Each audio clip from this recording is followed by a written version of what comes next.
പാഠം 78 പുതിയ പുതിയ തന്ത്രങ്ങൾ.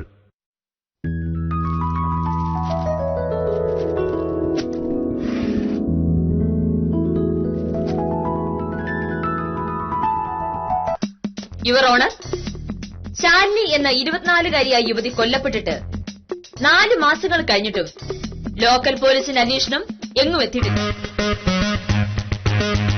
വിവാഹം കഴിഞ്ഞ ദിവസം മുതൽ ശാലിനി ഭർത്താവിന്റെ വീട്ടിൽ അനുഭവിച്ചുകൊണ്ടിരുന്നത് കൊടിയ പീഡനങ്ങളായിരുന്നുവെന്ന് ശാലിനി സ്വന്തം വീട്ടിലേക്ക് അയച്ച കത്തുകളിൽ നിന്നും മനസ്സിലാക്കാം.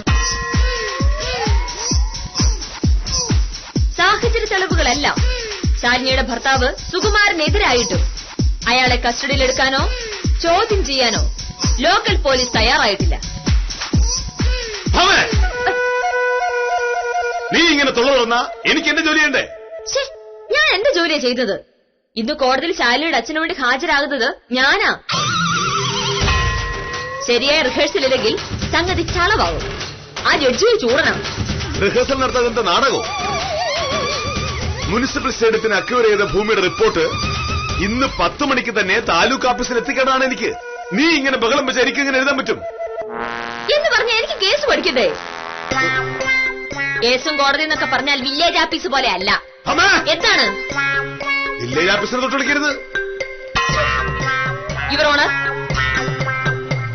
കൊല്ലപ്പെട്ട ശാലിനിയുടെ ഭർത്താവിന് പോലീസിലും മറ്റ് അധികാര സ്ഥാനങ്ങളിലുമുള്ള സ്വാധീനം കാരണമാണ് ലോക്കൽ പോലീസിന്റെ അന്വേഷണം ഇഴയുന്നത്.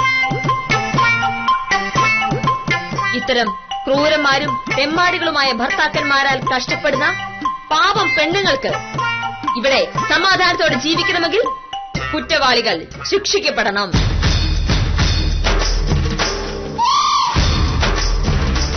ഓഹോ, ഈ അവസരത്തിൽ ഒരു CBI അന്വേഷണമല്ലാതെ മറ്റൊന്നും സത്യം തെളിയിക്കാൻ ഉപകരിക്കില്ല. ശാലിനി ചത്തല്ലോ, ബാക്കിയുള്ളവരെ കൊല്ലുന്നെന്തിനാ? ആയതുകൊണ്ട് ഈ കേസ് CBIക്ക് വിടണമെന്ന് താഴ്മയായി അപേക്ഷിക്കുന്നു. ഓ, രക്ഷപ്പെട്ടു. CBI ക്രൈംബ്രാഞ്ചാ ആരെങ്കിലും എടുത്തോണ്ട് കൊണ്ടു. യുവർ ഓണർ, കഴിഞ്ഞില്ലേ? ശാലിനി എന്ന 24-കാരി യുവതി കൊല്ലപ്പെട്ടിട്ട് 4 മാസങ്ങൾ കഴിഞ്ഞിരിക്കുന്നു. എന്നിട്ടും കേസ് അന്വേഷിച്ച ലോക്കൽ പോലീസിന് ഒന്നും കണ്ടെത്താൻ കഴിഞ്ഞിട്ടില്ല. ഇവള് മിക്കവാറും കൊല്ലപ്പെട്ട ശാലിനി തൂക്കിക്കൊല്ലുന്നു. ഇതല്ലേ നീ കുറച്ചു മുമ്പ് പറഞ്ഞത്? അതെ, ഇനി പറയും. എന്താ യുവർ ഓണർ? എനിക്ക് റിപ്പോർട്ട് എഴുതണം. ഓഫീസ് പോയത് എഴുതിക്കൂടെ? 10 മണിക്ക് കൊടുക്കാനുള്ളതായിരിക്കും. നേരത്തെ പോയി ഓഫീസിലിരുന്ന് എഴുത്. അവിടെ ആവുമ്പോ ആരുടെ ശല്യമില്ലല്ലോ. സർക്കാർ ഓഫീസ് തുറക്കുന്നത് 10 മണിക്കാണ്. കുറച്ച് നേരത്തെ തുറന്നു വെച്ച് ആകാശം നൊടിവിടാൻ പോകുന്നില്ലല്ലോ. കൂട്ടുതാക്കോൽ നിങ്ങളുടെ കയ്യിൽ തന്നെയല്ലേ ഇരിക്കുന്നത്. മോഹനിട്ട് വെറുതെ ശല്യപ്പെടുത്താതെ ഒന്നും പോ. യുവർ ഓണർ, ശാലിനിയുടെ ഭർത്താവിനെ കസ്റ്റഡിയിലെടുത്ത് കാര്യമായിട്ടൊന്ന് ചോദ്യം ചെയ്യാൻ പോലും പോലീസ് തയ്യാറാവാത്തത്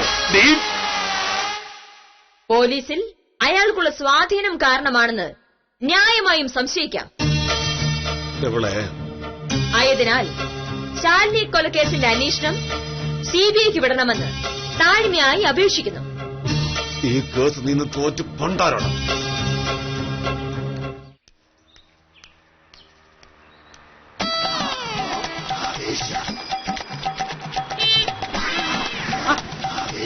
സാറെന്ത് രാവിലെ മണി 8:30 ആയുള്ളൂ.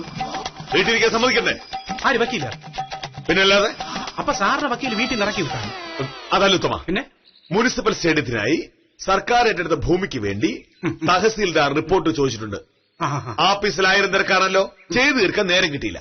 ഈ റിപ്പോർട്ട് ഉണ്ടാക്കുന്ന ആഫീസിൽ വെച്ച് തന്നെ ആവണമെന്നല്ലോ, വീട്ടിൽ വെച്ചു ആവാലോ. അതാണ് ഉത്തമ ഞാൻ പറഞ്ഞു വരുന്നത്. ഞാൻ രാവിലെ 6:30 മണി മുതൽ കടലാസും പേനെടുത്തോണ്ടിരിക്കുക. പക്ഷെ ഭാമ സമ്മതിക്കില്ല. ഞാൻ എഴുതാൻ തുടങ്ങും, ഉടനെ അവൾ അവിടെ ഇരുന്ന് യുവർ ഓണർ എന്ന് പറഞ്ഞു തുടങ്ങുക. ഇന്ന് അവൾക്ക് കോടതിയിൽ വാദിക്കേണ്ട കേസിന്റെ റിഹേഴ്സലാണെന്ന്. അതിപ്പോ കുറ്റം പറയാൻ പറ്റുമോ സാറേ? കോടതി എന്ന് പറയുന്നത് നിസ്സാര കാര്യമാണ്. അപ്പൊ വില്ലേജ് ഓഫീസോ? അല്ല, വില്ലേജ് ഓഫീസ് നിസ്സാര കാര്യമല്ല. പക്ഷെ ഈ കോടതി ചെന്ന് ഇന്ന് ബബ്ബ എന്ന് പറഞ്ഞു കഴിഞ്ഞാൽ ജഡ്ജി കോടതി നിന്ന് ഇറക്കി വിടും. അതെന്തിനായും അവൾക്ക് ആവശ്യമുള്ള കാര്യങ്ങൾ അവൾക്ക് വീട്ടിൽ ചെയ്യാന്നോ? അപ്പൊ എന്താ കാര്യോ? ഉമ്മ കടിച്ചാപ്പെട്ടാത്തവരെ വകുപ്പും പറഞ്ഞ് പട്ടി കുറയ്ക്കും പോലെ കുറയ്ക്കുമ്പോ നമ്മൾ എങ്ങനെ സമാധാനത്തോടെ ജോലി കിട്ടുമ? അങ്ങനെ സാറ് കൂടും കുടുക്ക എടുത്തുകൊണ്ട് ഇറങ്ങി. ഇനി വില്ലേജ് ഓഫീസ് എന്നിട്ട് വേണം റിപ്പോർട്ട് എഴുതാൻ അല്ലേ? വില്ലേജ് ഓഫീസിന്റെ താക്കോല് ശിശുപാലിന്റെ കയ്യിലാണ്. കുറച്ച് രാവിലെ വന്ന് തുറക്കണമെന്ന് പറഞ്ഞപ്പോ അയാൾക്കും അഹങ്കാരം. 10 മണിയാണ് ജോലി സമയം, അതിനുമുമ്പ് വരേണ്ട കാര്യം അയാൾക്കില്ല എന്നൊക്കെ. പിന്നെ ഞാൻ ശിശുപാലിന്റെ കാല് പിടിച്ചു. ഒരു പ്യൂണിന്റെ കാല് പിടിക്കേണ്ടി വരുന്ന വില്ലേജ് ഓഫീസറുടെ ഗതികേട് ഉത്തമർന്ന് ആലോചിച്ച് നോക്കിയേ. എല്ലാത്തിനും കാരണം അവളാ. ഇതാ സാറിന് ബുദ്ധിയില്ലെന്ന് ഞാൻ പറയുന്നത്. ഇത്തരം കാര്യങ്ങൾ നമ്മൾ കുറച്ചുകൂടി ബുദ്ധിപൂർവമായി പെരുമാറണം. എന്ത് ബുദ്ധി? ഭാമ വെറുതെ വാശി പിടിച്ച ബുദ്ധി പ്രയോഗിച്ചിട്ട് എന്ത് കാര്യം? സാറേ, സാറിനെ മനഃപൂർവ്വം പ്രകോപിപ്പിക്കുന്നതിന് വേണ്ടി വക്കീല് കാണിക്കുന്നതാണ് ഇതൊക്കെ. അപ്പൊ സാറും അതുപോലെ തന്നെ പെരുമാറണം. എന്ന് വെച്ചാ ഈ വക്കീല് വീട്ടിൽ വന്നിരുന്നിട്ട് ഓഫീസിലെ കാര്യങ്ങൾ ചെയ്യാറില്ലേ? അതിന്റെ കാര്യമാണല്ലോ ഞാൻ പറഞ്ഞു വിടുന്നത്. റിഹേഴ്സൽ അല്ല, പിന്നെ ബാക്കി കടലാസ് പണികൾ. സകല വക്കീലന്മാരും വീട്ടിൽ വന്നിരുന്നല്ലേ നിയമപുസ്തകങ്ങൾ റഫർ ചെയ്യുന്നത്. സാറിന്റെ വക്കീലും അങ്ങനെ തന്നെ ആയിരിക്കും. അതെ, രാത്രി അത്താഴം കഴിഞ്ഞാ പിന്നെ ഒരു 3 മണിക്കൂർ അവർക്ക് അത് തന്നെയാ പണി. കുറെ തടിച്ച പുസ്തകങ്ങൾ എടുത്തു വെച്ച് അങ്ങോട്ട് മറിച്ച് ഇങ്ങോട്ട് മറിച്ച് അങ്ങോട്ട് തിരിച്ച് ഇങ്ങോട്ട് തിരിച്ച് എന്തൊക്കെയോ എഴുതിക്കൊണ്ടിരിക്കും. പിന്നെ പേടിക്കാൻ എന്തോന്നിരിക്കുന്നു സാറേ? ആ നേരെ നോക്കി സാറങ്ങ് തുടങ്ങണം. വക്കീലിന് ഒന്നും ചെയ്യാനുള്ള കോൺസെൻട്രേഷൻ കിട്ടരുത്. പക്ഷേ എനിക്കെങ്ങനെ ഒച്ചയെടുത്ത് എന്ത് ചൊല്ലിയാനാ? വില്ലേജ് ഓഫീസിൽ ബഹളം കൊടുത്ത പണിയൊന്നുമില്ലല്ലോ. ആര് പറഞ്ഞില്ലെന്ന്? സാറ് ശരിക്കൊന്ന് പ്ലാൻ ചെയ്താൽ ഉണ്ടാവും.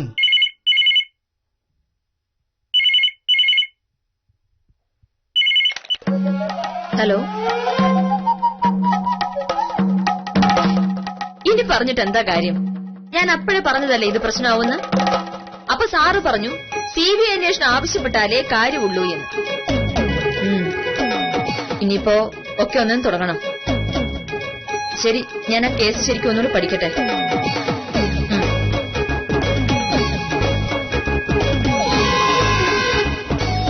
ഒരു കാര്യം പറഞ്ഞാൽ മനസ്സിലാവില്ല. അതെങ്ങനെയാ? ജൂനിയർ വക്കീലന്മാരോടൊക്കെ പുച്ഛമല്ലേ ഹരിചന്ദ്രൻ വക്കീലിന്? അനുഭവിക്കട്ടെ. അയാൾ എന്തനുഭവിക്കാൻ? പിന്നെ മെനക്കേട് ബാക്കിയുള്ളവർ.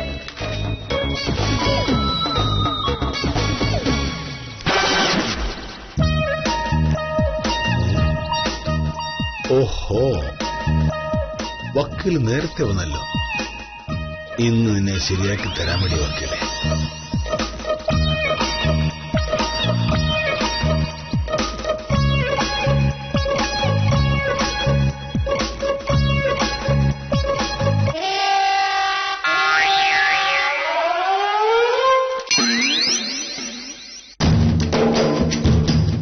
ഭാമേ, നീ ഇന്ന് നേരത്തെ വന്നു. എന്റെ മോഹനേട്ടാ, ഒന്നും പറയാതിരിക്കാൻ നല്ലത്. ഇന്നത്തെ കേസ് ഏതാണ്ട് തോറ്റ അവസ്ഥയായി. നന്നായി. അയ്യോ, ശാലിനി കൊലക്കേസിൽ CBI അന്വേഷണം വേണമെന്ന് പറഞ്ഞായിരുന്നല്ലോ കേസ്. ലോക്കൽ പോലീസിന്റെ അന്വേഷണം തൃപ്തികരമല്ലെങ്കിൽ കേസ് ക്രൈംബ്രാഞ്ചിന് വിട്ടാ പോരെന്ന് ജഡ്ജി ചോദിച്ചു. ആ ജഡ്ജിക്ക് ബുദ്ധിയുണ്ട്. ഇനി നീയൊക്കെ എന്തോ ചെയ്യും? നാളെ വീണ്ടും വാദം വെച്ചിട്ടുണ്ട്. എങ്ങനെങ്കിലും CBI അന്വേഷണം കൊണ്ടുവന്നേ പറ്റൂ. എന്തെങ്കിലും ഒരു വഴിയുണ്ടോ എന്ന് നോക്കുക. ഞാൻ ഒരു വഴി നിന്നെ കൊണ്ട് ഞാൻ നോക്കിക്കാടി. എന്താ മോനേട്ടാ? ഏയ്, നീ നോക്കിയാൽ നടക്കാത്ത കാര്യമുണ്ടോ ഭാമ? ഇന്ന് ഉറങ്ങുന്നതിന് മുമ്പ് നീ ഈ കേസ് ശരിക്കും പഠിക്കും. നീ ആരുടെ മോള്? ഇന്നത്തെ പത്രം എവിടെ ഭാമേ? വൈകുന്നേരമാണോ പത്രം വായിക്കുന്നത്? രാവിലെ മുഴുവനും വായിക്കാനുള്ള നേരം കിട്ടിയില്ല. അത് മാത്രമല്ല, പത്രം വായിച്ചത് മനസ്സിൽ നിൽക്കുന്ന പുതിയൊരു ട്രിക്ക് കിട്ടിയിട്ടുണ്ട്. അതേത് ട്രിക്ക്? ആ ട്രിക്കല്ലേ നീ കാണാൻ പോകുന്നത്? പറഞ്ഞുതരാം. നാളെ മുതൽ നീയും അങ്ങനെ വേണം പത്രം വായിക്കാൻ. ഗവൺമെന്റ് ആർട്സ് കോളേജിലെ പ്രൊഫസറായിരുന്ന രാധാകൃഷ്ണ സാർ പറഞ്ഞ ഈ ട്രിക്ക് ഞാൻ ആ പത്രം കൊണ്ടുവരാം. പഠിക്കില്ല. വായിച്ചോ. നീ ഇന്ന് വായിക്കുന്ന എനിക്കത് കാണിച്ചു.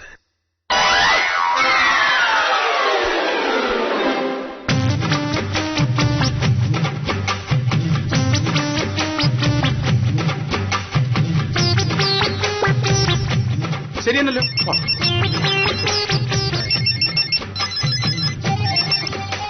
ഹലോ, ഇത് ഞാനാ. എന്തായി സാറേ? അവള് കേസ് തോറ്റു. നാളെ വീണ്ടും കേസെടുക്കാം. അതിനു വേണ്ടിയുള്ള മുടിഞ്ഞ പഠിത്തമാ. ഇനി സമയം കളയണ്ട സാറേ, സാർ അങ്ങ് തുടങ്ങിക്കോ. ഓക്കെ.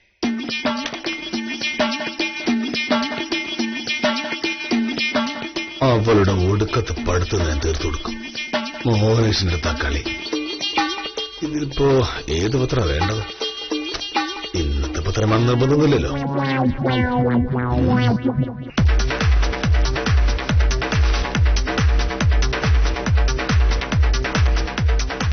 നീ എന്നോട് രാവിലെ ചെയ്ത് എനിക്ക് നീ അനുഭവിക്കാൻ പോകുകയുള്ളൂ. വെടിപൊട്ടുന്ന ശബ്ദത്തിൽ പത്രം വായിച്ചാൽ നീ എങ്ങനെ പുസ്തകം വായിച്ചെടുക്കുമെന്ന് എനിക്ക് അറിയണം.